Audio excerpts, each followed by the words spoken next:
de club die hier in Limburg zo moet blijven? Waar is de club die leeft in het hart van iedereen? Dat is Fortuna, Fortuna alleen. Ons stadion, de baan, dat is toch zo chic. Kom dat maar eens zelf bekijken.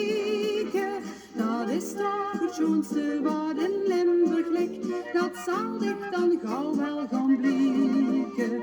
Het fijnste, gezelligste stadion van al. Dat ligt hier in Zitter, dat steekt bovenal. Wat is de allerbeste club in Zuiden? Wat is de club die hier in Limburg zo blijft blijven? Wat is de club die leeft in het hart van iedereen? Dat is Fortuna, Fortuna alleen. Ons eigen publiek zit gans kort langs de lijn. Ons jongens naar ver